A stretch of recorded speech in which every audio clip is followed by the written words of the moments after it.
Muy buenas tardes, bienvenidos a otra edición de Mineros, el programa de Asigemín que usted lo ve todos los sábados al mediodía por Telesol. Hoy estuvimos con el destacado ingeniero de minas José Luis Espinosa. Comenzamos así. José Luis, buenas tardes, bienvenido a Mineros. Hola, buenas tardes a vos y a la audiencia. Bueno, como para ir rompiendo el hielo, vamos a preguntarle sobre su trayectoria. Bien, bueno, yo vivo y he vivido toda la vida en San Juan. Yo estudié en la Escuela Industrial Domingo Sarmiento, la famosa Escuela de Mina anteriormente, y me recibí de técnico minero ahí, allá por el 81. Me tocó hacer el servicio militar a la época de Malvinas, y posteriormente, bueno, ingresé a la Universidad Nacional de San Juan para la Facultad de Ingeniería, para estudiar Ingeniería en Mina. Bueno, y ahí si bien ya me formé a los primeros años, entre los 15 y los 18 años como técnico minero, posteriormente me formé como ingeniero en mina, terminando en la década del 90, ¿no? Con la familia ya, con hijos y todo, un gran sacrificio terminar de estudiar, ¿no? Pero bueno, trabajé algún tiempo afuera y después ya me desarrollé en la provincia de San Juan en distintos ámbitos, en la parte privada como en la parte pública. Por lo cual, bueno, creo que voy a terminar acá mi vida en San Juan, ¿no? Pero es una profesión que quiero, una profesión que defiendo, y yo estoy en una etapa de contar mis experiencias hacia los jóvenes, y yo espero que se puedan dar todos estos proyectos que hoy están en danza. Yo vi muchos proyectos comenzar a explotarse, a minarse, llámese Veladero, tuve la inauguración, Casposo, Gualcamayo, y por poco Lama Pascua, Pascua Lama, ¿no? Por cuestiones ajenas a la provincia y al país, no se largó ese proyecto que hubiera sido muy importante para San Juan. Esperemos, tengamos la suerte que estos proyectos que hoy están en danza, llámese los proyectos de cobre, puedan echarse a producir, como alguno de oro que está muy cerca, ya está por empezar a producir, por no decir que ya está produciendo, ¿no? Está minando. Uno ya va terminando el ciclo de la vida, entonces es importante que los jóvenes tengan un futuro en su provincia, que no tengan que irse, lo he vivido en carne propia. Mi hijo se fue, siendo profesional, se fue de la provincia. Yo no quisiera eso para los jóvenes. ¿Por qué? Porque es muy feo el desarraigo, muy feo vivir afuera, vivir solos, sin la familia, por lo cual la minería es una actividad como cualquier otra, hay que controlarla, por supuesto. Es más, es la única actividad en el país que tiene una ley de evaluación de impacto ambiental, que es la 24585. Las otras actividades, la pesquera, la agricultura, por decir, ¿no? Sí. No tienen ley de evaluación de impacto ambiental. Entonces, bueno, se crean marcos jurídicos, legales, ambientales, para que se cumplan. Por supuesto que esto es dinámico. A mí me tocó estar en el Estado, en la parte ambiental, y siempre decíamos que esto era dinámico, que un ejemplo me voy a extrapolar a las ciudades. Las ciudades crecen, entonces las directrices constructivas van variando. Es decir, ¿qué ciudad queremos? Bueno, también qué minería queremos. Si bien hubo un marco, así como hubo la ley de reconstrucción de la provincia de San Juan, que tal vez hoy tenga que modificarse, bueno, la minería también tuvo sus leyes en la década del 90 y tendrán que modificarse tendrán que modificarse para bien. Porque cuando se pensó, estamos hablando 40 años para atrás. Sí. Entonces, hoy si hay que modificar algo, me parece bien. Pero aparte, para mejorar, ¿no? Algo verdadero que dijo, nosotros tenemos las herramientas para que los jóvenes no se vayan del país. Es importante eso. Tenemos la formación, tenemos facultades, tenemos escuelas secundarias en las tecnicaturas, tenemos tecnicaturas en distintos departamentos, y tenemos la Facultad de Ingeniería en Mina, una de las más antiguas, por no decir la más antigua del país, ¿no? Sí. Yo me formé con profesores que vinieron, mis profesores se formaron con profesores que vinieron de la época de la Segunda Guerra Mundial. En la Segunda Guerra Mundial hubo una eclosión en la minería. ¿Por qué? Porque se necesitaban metales. Entonces esos ingenieros, llámese del antiguo continente, Europa, vinieron acá después de la guerra, la posguerra, y dieron clase. Esos alumnos que se formaron con ellos fueron mis profesores. Y los libros que se estudiaron fueron libros de aquella época. Hoy, por supuesto, todo ha cambiado, la inteligencia artificial o de cualquier forma que le digamos, ¿no? Pero tenemos que ir adaptando, pero siempre para adelante, no pensar que porque si hubo el manejo del cianuro, las cámaras, eso es otra cosa. El cianuro hoy tiene manejo, es más seguro el manejo del cianuro que un camión de combustible en medio de una urbe. Sí, es más seguro. Sí. Entonces, esos tabúes, esos miedos no deben existir, no deben existir. Y no nos olvidemos que nosotros estamos acá, vivimos acá, yo justamente este lugar que está acá, me he criado en esta zona, entonces nadie se va a ir, entonces todos somos de acá. Pero bueno, ¿quién más que uno que quiere que las cosas anden bien? José Luis, le propongo una pausa y vamos a conversar un tema muy importante. Continuamos en Mineros.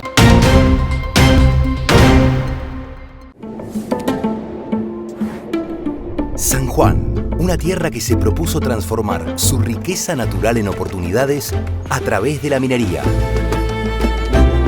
En Veladero, hace 20 años somos parte de esa historia, con un equipo de miles de personas talentosas, empresas locales y una comunidad con sueños y proyectos.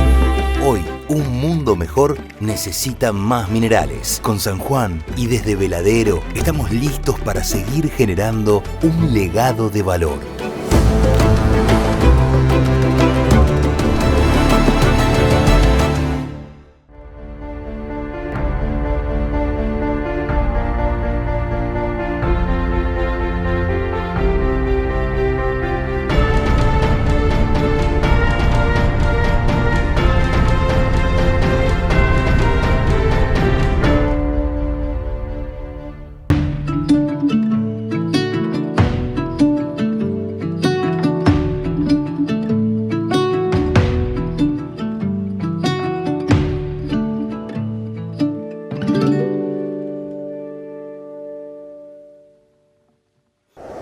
Te invitamos a descubrir Los Azules, un proyecto cuyo campamento de operación albergará aproximadamente a 1000 futuros trabajadores de la mina. Su diseño está proyectado con tecnologías innovadoras y sustentables, con el objetivo de que sea un orgullo para los sanjuaninos y para la minería. Los Azules, portal de desarrollo en San Juan. La reforma laboral habla de cambios. Pero Argentina no se mueve sola. Se mueve con las manos de quienes trabajan todos los días. Hay historia en cada obra, esfuerzo en cada jornada, compromiso en cada tarea. El trabajo es digno, es orgullo, es sustento. Esas manos hoy pueden perder derechos conquistados con años de trabajo. Trabajan quienes sostienen cada día la Argentina. El proyecto de reforma laboral es malo para quienes viven de su trabajo. Pero Argentina es grande por su gente, por sus trabajadores. Y los trabajadores mineros también somos parte de esa Argentina que trabaja. Sin derechos, no hay trabajo digno.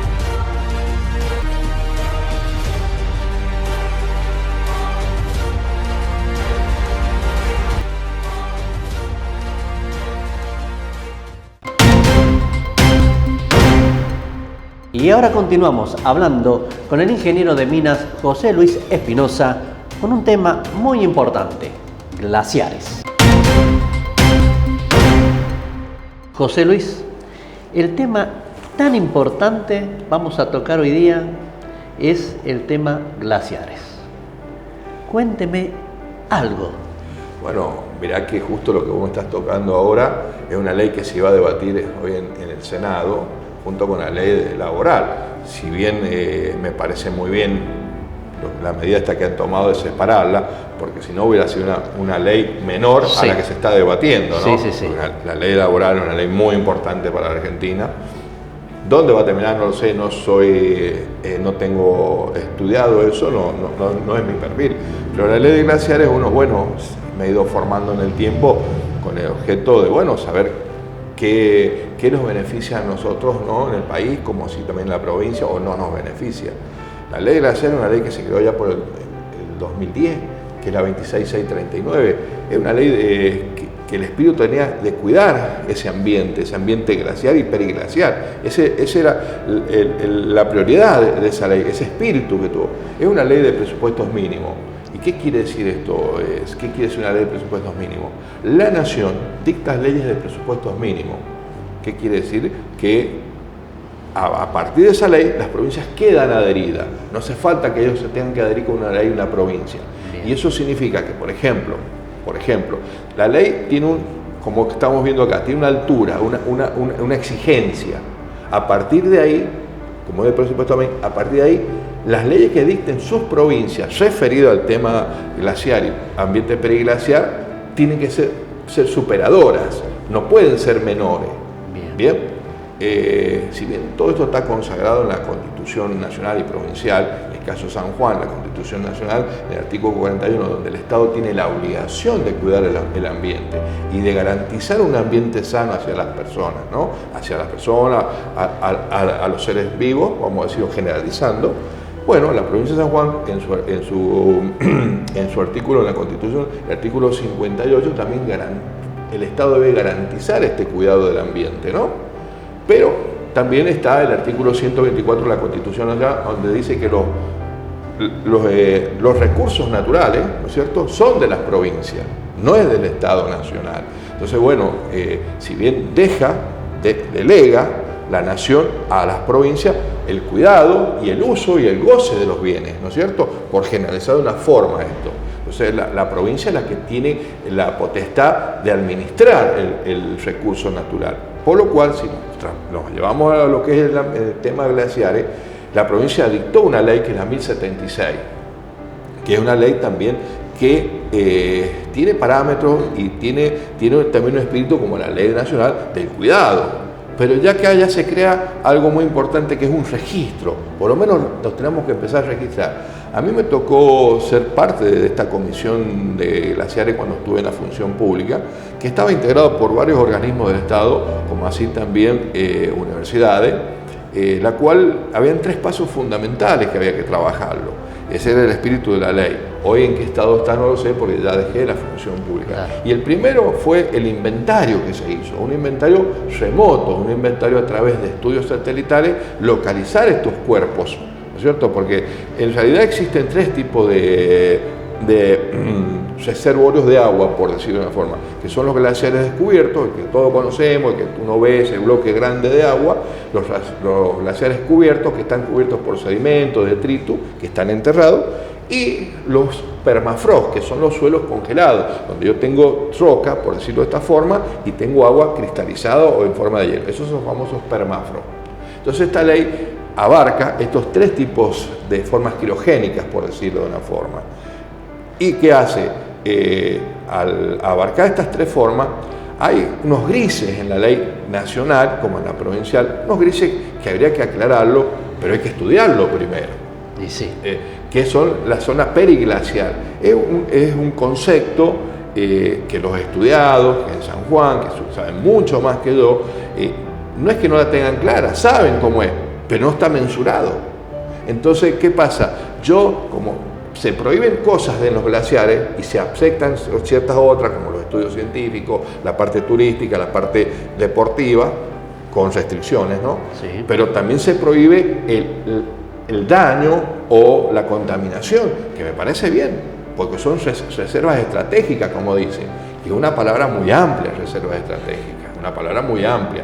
Pero estos grises de estas zonas periglaciares habría que estudiarlas. Entonces, este concepto de inventario, donde ya se estudió el primer paso, que es localizarlos en forma remota, tendríamos, no sé si ya han pasado al segundo paso, a ir al terreno y contactar lo que yo estudié en forma remota con el glaciar que yo tengo en ese lugar, si es verdadero. Y ahí medirlo y sacarle ciertos parámetros que los más avanzados en estos temas lo van a saber, que otros parámetros, el comportamiento, la ablación que tiene el glaciar hacia el medio, cuánto me entrega, qué beneficio tengo. Claro. Entonces, pues yo sabiendo qué beneficio tengo, pues son recursos, como dice, son reservas estratégicas, pero cuánto me entrega al medio, cuánto entrega la cuenca. Entonces eso, no sé si han avanzado eso. Y una vez que ya han avanzado en determinar ese glaciar, por decirlo de una forma, de estos 3 tipos que nombré, después monitorearlos en el tiempo, el comportamiento que tiene. Entonces yo ya delimito una zona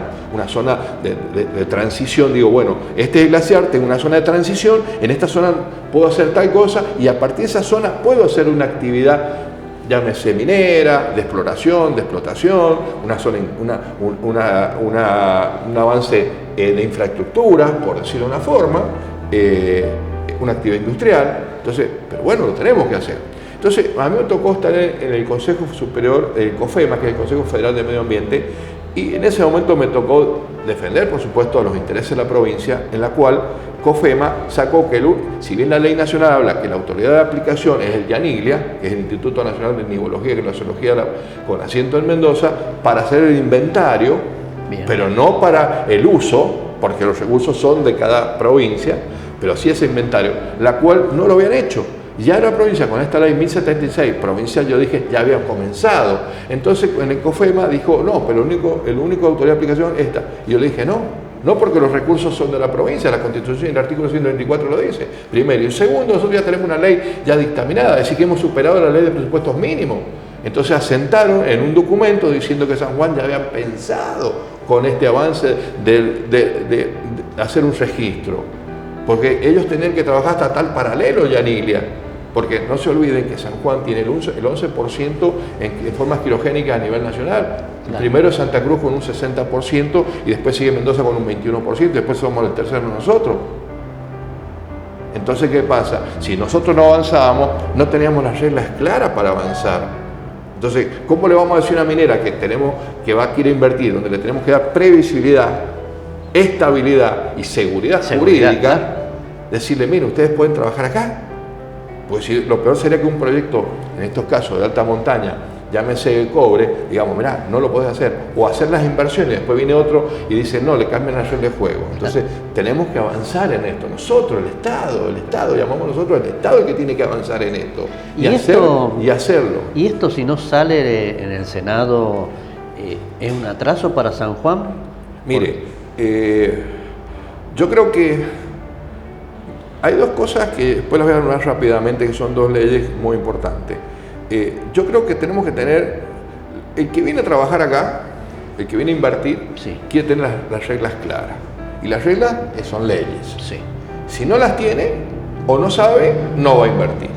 Entonces, si nosotros sacamos un marco normativo, no va a invertir. Ejemplo, la ley 24.585, por lo menos hay una ley de presupuestos mínimos de evaluación de impacto ambiental, que la provincia se adherió con un decreto del 1426, allá por el año 96. Entonces la provincia, cuando viene una empresa a invertir en la etapa, llámese exploración o explotación, ¿qué lo hace? ¿Sabe? Lo hace con esta norma. Claro. Hay estándares a cumplir, donde antes no lo había.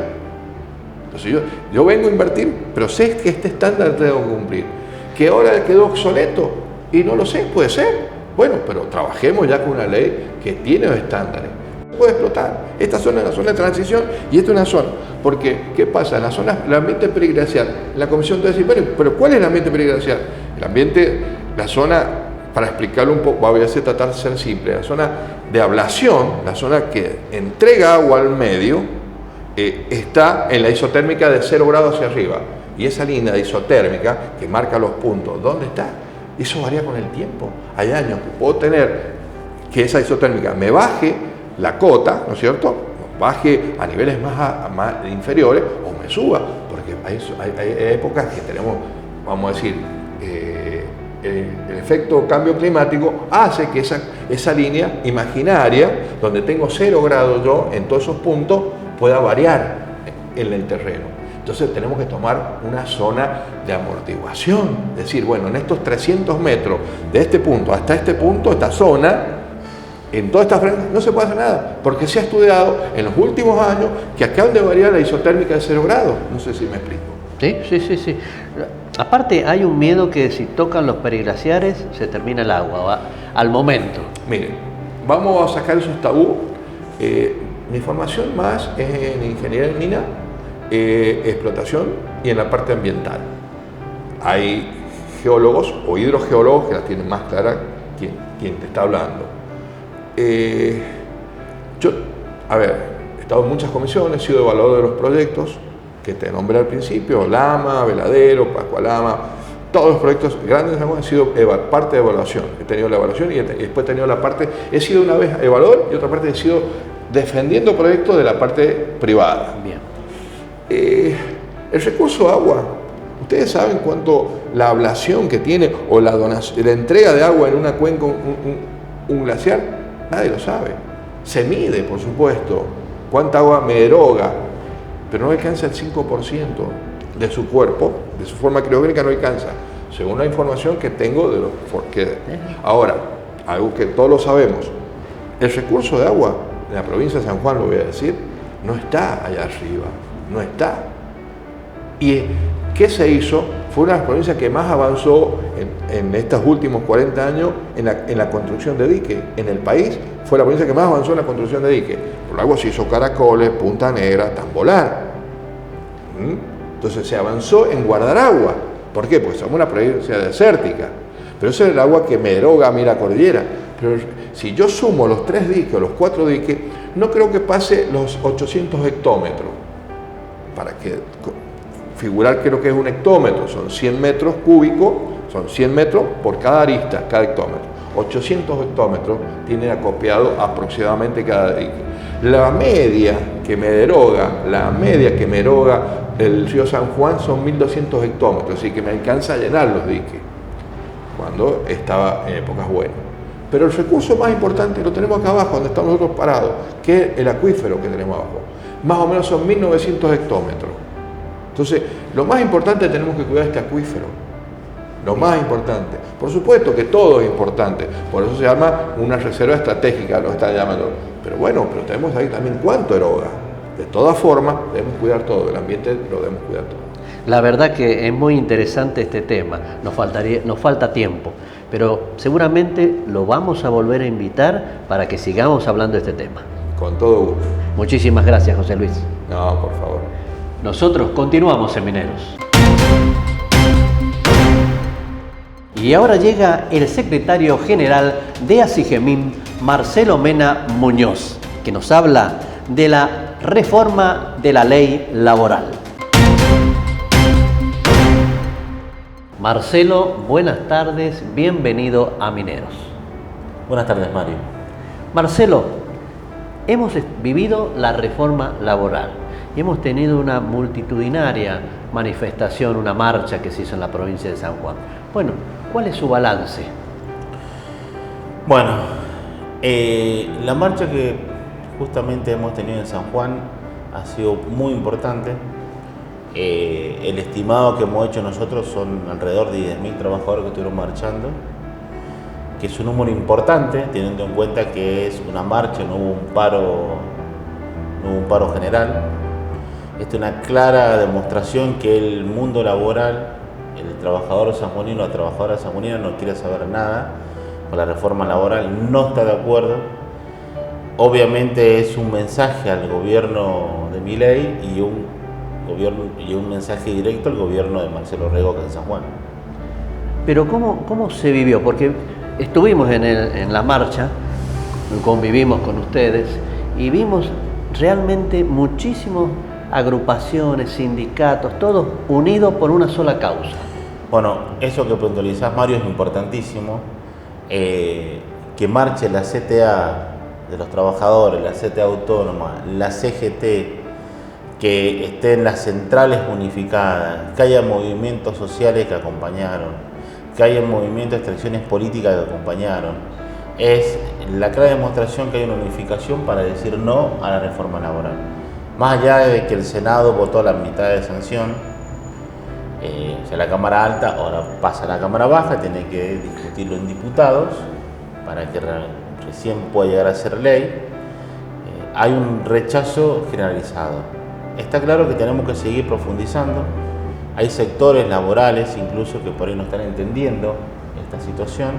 Nosotros tenemos la obligación de ir a hablar con esos compañeros, demostrando de que se pueden extender 12 horas laborales, demostrando de que te pueden quitar las vacaciones, en el sentido de que ya no dispone de vos, se va a disponer el patrón, demostrando que hay bancos de horario en donde lo va a disponer el patrón, no lo vas a disponer vos, demostrando que las horas extras ya no las vas a disponer vos, sino te las va a disponer directamente el trabajador. Hay muchas cuestiones que son muy complicadas. Supongamos, Mario, que nosotros estemos ya 30 años trabajando en una empresa. Y voy a decir, no, me va a regir la ley que estaba cuando a mí me tomaron. No. Si se promulga dentro de un mes, dentro de 2 meses esta ley, va a empezar a regir. Y si vos te despiden a fin de año, ¿qué va a decir el patrón? Mira, te despedimos, la extinción del contrato es ahora, es a partir de esta ley.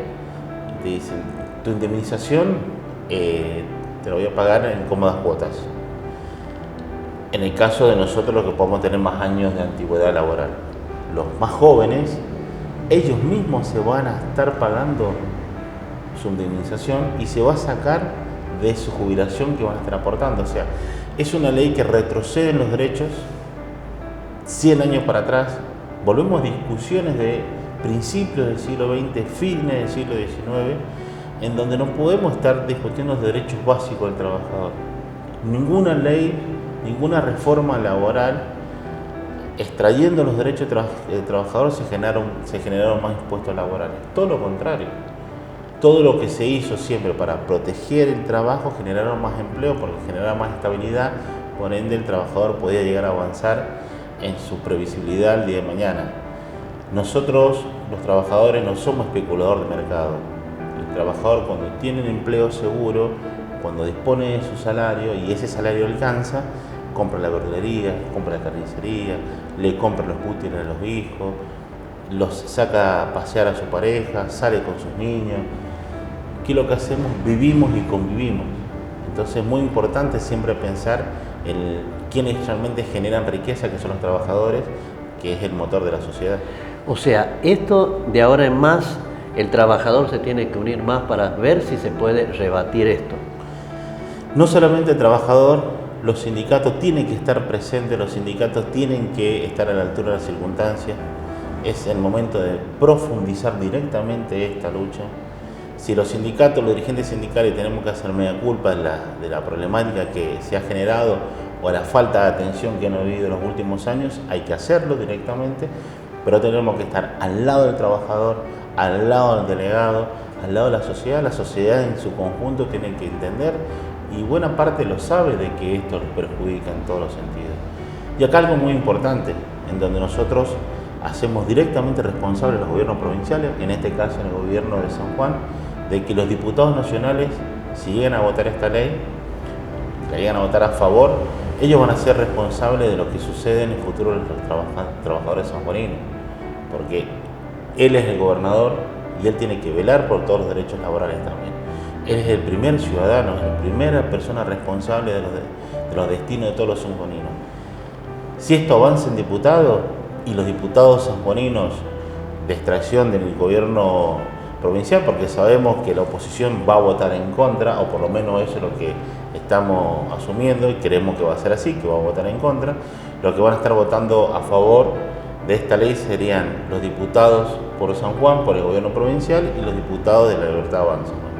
A ellos nosotros les decimos de que no voten la reforma laboral, que piensen en San Juan, que piensen los trabajadores, y que no tenemos ningún problema a sentarnos a hablar de esta situación y discutirlo frente a frente con ellos para aclararle esta situación. Pero también recuerden de que si levantan la mano en el Congreso, tienen que venir a San Juan, tienen que venir al comercio, tienen que venir a la verdulería, tienen que ir todos los días caminando por la peatonal y van a tener que mirar cara a cara a todos sus trabajadores que los destinaron a un futuro completamente desierto.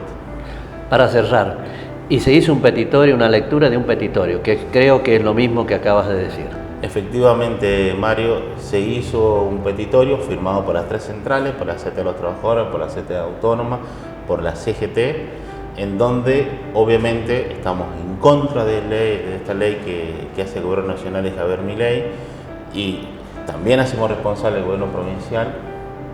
No tiene senadores el gobierno provincial, que responde a la extracción oficialista, pero sí tiene diputados. Entonces le pedimos al señor gobernador de que escuche la palabra de los trabajadores. Ayer hubo más de 10.000 trabajadores que le están diciendo que no. Entonces tiene que escuchar al pueblo cuando el pueblo le dice que no. Marcelo, como siempre, agradecido. Gracias, Mario. Continuamos en Mineros. La reforma laboral habla de cambios. Pero Argentina no se mueve sola. Se mueve con las manos de quienes trabajan todos los días. Hay historia en cada obra, esfuerzo en cada jornada, compromiso en cada tarea. El trabajo es digno. Es orgullo. Es sustento. Esas manos hoy pueden perder derechos. Derechos conquistados con años de trabajo. Trabajan quienes sostienen cada día la Argentina. El proyecto de reforma laboral es malo para quienes viven de su trabajo. Pero Argentina es grande por su gente, por sus trabajadores. Y los trabajadores mineros también somos parte de esa Argentina que trabaja. Sin derechos, no hay trabajo digno.